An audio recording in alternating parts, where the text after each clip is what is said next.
안녕하십니까? 오늘 전해드릴 말씀은 구약성경 시편 23편 1절에서 4절에 있는 말씀으로 제목은 내가 부족함이 없으리로다 하는 이러한 제목이 되겠습니다. 제가 1절에서 4절까지 봉독을 하겠습니다. 여호와는 나의 목자시니 내가 부족함이 없으리로다. 그가 나를 푸른 초장에 누이시며 쉴만한 물가로 인도하시는도다. 내 영혼을 소생시키시고 자기 이름을 위하여 의의 길로 인도하시는도다. 내가 사망의 엄청한 골짜기로 다닐지라도 해를 두려워하지 않을 것은 주께서 나와 함께 하심이라. 주의 지팡이와 막대기가 나를 안위하시나이다. 아멘. 제가 한 30여 년 전에 국내 한 언론사에 나온 한 기사를 봤는데 그 내용이 이런 내용이었습니다. 미국의 한 유력한 여론조사 업체가 미국의 이제 유수한 그 유명한 대학교에 다니는 대학생들을 상대로 인류 역사상 가장 성공한 대표적인 한 인물을 꼽아라. 이제 이런 여론조사를 했습니다. 유명한 대학에 다니는 많은 대학생들이 그 여론조사에 참여를 했는데 가장 많이 선택한 인류 역사상 가장 성공한 사람은 누구였냐면은 바로 3000년 전의 인물이자 이 성경 시편의 기자인 다윗을 선택했다고 합니다. 여러분들이 아신 대로 다윗은 본래 왕족이 아니었죠. 유대 지역에서 목축업을 하던 이새라는 사람의 8째 아들이었습니다. 그런데 그 당시에 유명한 하나님의 선지자였던 사무엘이 이제 하나님의 계시를 통해 가지고 이제 다윗의 이제 아버지의 집에 찾아가게 됩니다. 그 선지자가 다윗의 아버지 이제 이새에게 하는 말이 하나님께서 나에게 계시를 주시기를 당신의 아들들 중에서 장차 이스라엘의 왕이 될 아들이 있다고 하니 당신의 모든 아들들을 내 앞으로 지나가게 하시오. 이제 이렇게 해가지고 이제 다윗의 아버지인 이새가 자신의 아들들을 이제 사무엘 선지자 앞에 지나가게 하게 합니다. 그때 엘리압이라는 이제 맏아들이 지나가는데 용모가 아주 준수했던가 봐요. 사무엘이 마음에 들어가지고 이 정도면은 이스라엘의 왕감이 될런가 이제 이런 마음을 먹자 말자 하나님이 노하셨습니다. 사람들은 외모를 보지만 나 여호와 하나님은 사람의 외모를 보지 않고 그의 중심을 본다. 나는 이미 엘리압을 버렸다 하시면서 아니라고 했습니다. 7 아들이 다 지나간데도 하나님이 별도의 사인을 안 주시는 거예요. 그러자 사무엘이 이제 다윗의 아버지 이새에게 물었습니다. 당신의 아들들이 이것뿐입니까? 그때서 이제 이새가 하는 말이 말째 아들 다윗이라는 아들이 있긴 있는데 저 들판에서 양을 치고 있습니다. 이랬습니다. 이게 무슨 의미겠습니까? 다윗의 아버지 이새가 볼 때도 도무지 다윗은 왕감은 그냥 마음에 너무 안 들어가지고 아들들 중에서 왕감이 있다고 한데도 7 아들 다 불러가지고 지나가면서도 다윗만큼은 덜에 그대로 니는 양이나 바라하고 이랬단 말이에요. 이걸 볼 때 전체를 볼 수 없는 인간의 안목은 자신이 낳고 키운 자기 자식마저도 제대로 알 수 없는 그의 됨됨이를 알 수 없는 이런 한계가 있는 것 같아요. 남들이야 더 어쩌겠습니까? 혹시 가족이나 주변 분들에게 또한 혹은 이 사회에게 자신에 대해 가지고 제대로 좀 평가를 대접을 받지 못했다, 자신이 제대로 좀 대접을 충분히 받지 못하고 있다, 좀 이런 마음의 섭섭함이 계신 분들은 전혀 개의치 마시기 바랍니다. 세상은 절대로 어떤 사람의 됨됨이를 다 알 수 없답니다.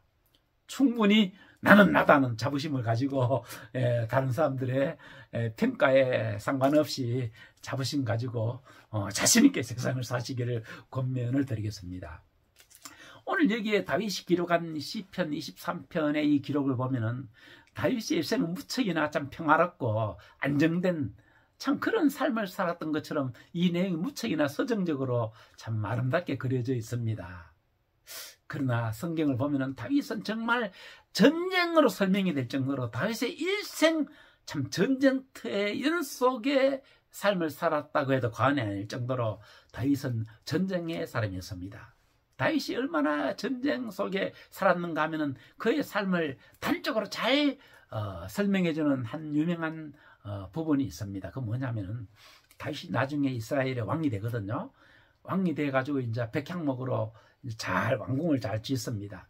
그때 다윗이 한 말이, 나는 이렇게 정말 백향목으로 지은 아름다운 궁전에 살고 있는데 만군의 여호와의 하나님의 이름을 둔 법궤, 만나와 이제 십계명이든 그 돌판이든 그 법궤가 여전히 성막 속에 있었거든요. 동물의 가죽 같은 천막 같은 것으로 지은 이제 그런 천막 속에 하나님의 이름을 두고 있었단 말이에요. 그러자 다윗의 마음속에 이제 아름다운 성전을 지을 계획을 세우고 막 이제 이걸 실행에 옮기려고 할 때 하나님이 노하셨습니다.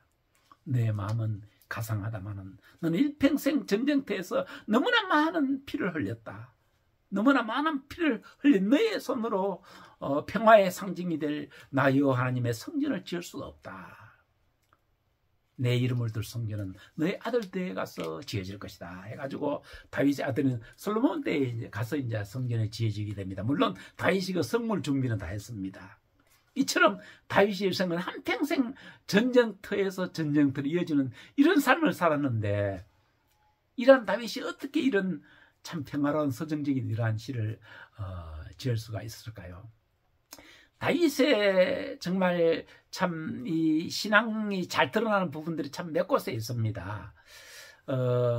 시편 11편 1편에 이런 내용이 나와요. 거기 보면은 내가 여호와께 피하였거늘 어찌하여 나더러 새처럼 산으로 도망가라 하는가. 다윗은 한평생 전쟁 속에 살면서 많이 쫓겨다니기도 했거든요. 다윗은 오죽했으면요 자신의 장인에게까지 쫓겨다녔습니다. 이 장인이 바로 이제 이스라엘의 초대 왕 이제 사울이죠. 나중에 폐위가 되고 자신의 왕이 됩니다만은 다윗이 왕이 되게 된 데는 참 놀라운 역사가 있죠. 사울이 폐위되기 이제 얼마 전에 이제 블레셋이라는 나라와 이제 이렇게 민족과 전쟁을 치렀죠. 그때 블레셋의 적장이 이제 골리앗이라는 키가 9척이나 되는 엄청난 이제 그런 이제 인물이었죠. 그 골리앗이 날마다 진을 친 이스라엘 편에 맞은편에 써가지고 이스라엘 백성들이 믿고 있는 여호와 하나님의 이름을 모욕을 하면서 이스라엘 백성들을 조롱하면서 누구든지 자신 있으면 나에게 나와보라 하면서 이제 조롱을 했는 거예요. 근데 아무도 이스라엘 편에서는 거기 나가 대항해 싸울 용기도 뭐 그런 가진 참 장수가 이제 군인이 아무도 없었어요. 그때 그 말을 들은 다윗이 붕괴해가지고 자기가 나가겠다 했습니다. 그때 말렸습니다. 사울도 말렸습니다. 네가 어떻게 나겠냐. 그러자 다윗이 내가 믿는 여호와 하나님의 이름을 모욕하는 저 골리앗의 말을 듣고 어떻게 있어 말합니까? 내가 나겠습니다 해가지고 이제 다윗이 나가는데 군복을 입혀보니까 너무너무 군복이 맞지 않고 커가지고 그냥 다윗이 자기 본래 옷을 입고 그냥 나갔습니다. 나갈 때 완전 무장한 골리앗을 앞에 나가면서 물맷대에 돌 한 개 집어넣어가 100명 돌리면서 그러면서 나갔습니다. 그때 골리앗이 한 말이 네가 나를 개로 하느냐? 돌 한 개 들고 나를 잡으러 나왔느냐? 나를 개로 하느냐? 하고 이제 아주 노발대발 했었죠. 그때 다윗이 고백한 말, 그의 신앙의 예시를 드러납니다. 너는 칼과 단창으로 나에게 나오지만은 나는 네가 저주하는 네가 모욕하는 만군 여호와의 하나님의 이름으로 내가 너에게 나간다.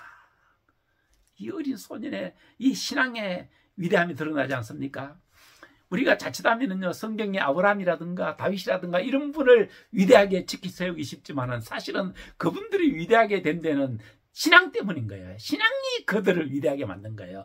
아브라함도 그렇고 다윗도 그렇고 다 흠도 많고 우리처럼 부정함이 많은 분들이 있지만은 그분들에게 이런 신앙이 있으니까 그분들이 그렇게 위대하게 된 것이거든요. 다윗의 신앙은 참 이외에도 많은 부분에서 참 신앙이 다윗을 위대하게 한 그런 참 성경 말씀들이 있습니다. 사무엘상 25장 29절에 보면 이런 말씀이 있어요. 그 이제 나중에 다윗의 아내가 될 사람이기도 하지만은 아비가일이라는 여성이 다윗에 대가 이런 말을 했습니다.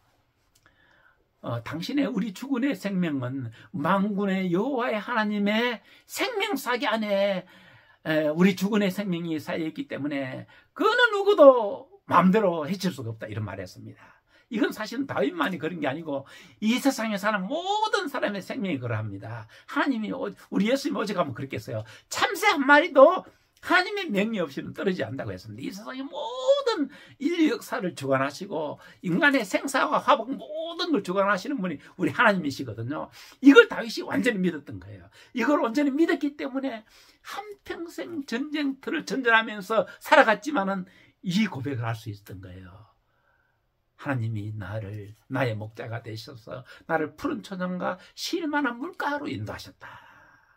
그러므로 참된 신앙을 가진 사람들은 그의 상황이 어떠한 상황이 놓였든지 간에 확실한 것은 상황보다 더 크신 분이 하나님이시잖아요. 상황이 아무리 엄중해도 그 상황이 전쟁이든지 뭐 질병이든지 가난이든지 어떻게 상황이 엄중해도 그 상황보다 더 엄중하신 분이 우리가 믿는 우리의 하나님이시거든요. 다윗이 이걸 믿었기 때문에 그 한평생 전쟁터 속에 살면서도 이 평화를 노래할 수가 있었던 것이에요. 그러니까 다윗의 신앙은 단순히 얻고 입으로 주문처럼 외우고 지나가는 그런 신앙이 아니라 그의 신앙 고백이 그대로 그의 삶이 되었던 것입니다. 이것이 신앙의 위대함입니다. 이런 위대한 신앙이 있는 사람들은 어떠한 사람일지라도 다윗처럼 아브라함처럼 꼭 그만큼 아니더라도 그런 위대함의 반열에 설 수가 있는 것입니다. 아브라함을 위대하게 했던 것이 아브라함이 위대했던 것이 아니고 그가 믿는 신앙이 위대했기 때문에 아브라함이 되었던 것이고 다윗 그냥 치기 목동이었습니다. 목동이었지만 위대한 신앙이 그의 신앙이 되니까 이런 사람이 됐던 거예요. 이 어려운 시대를 살아가는 저와 여러분들도 그냥 보통 사람이죠.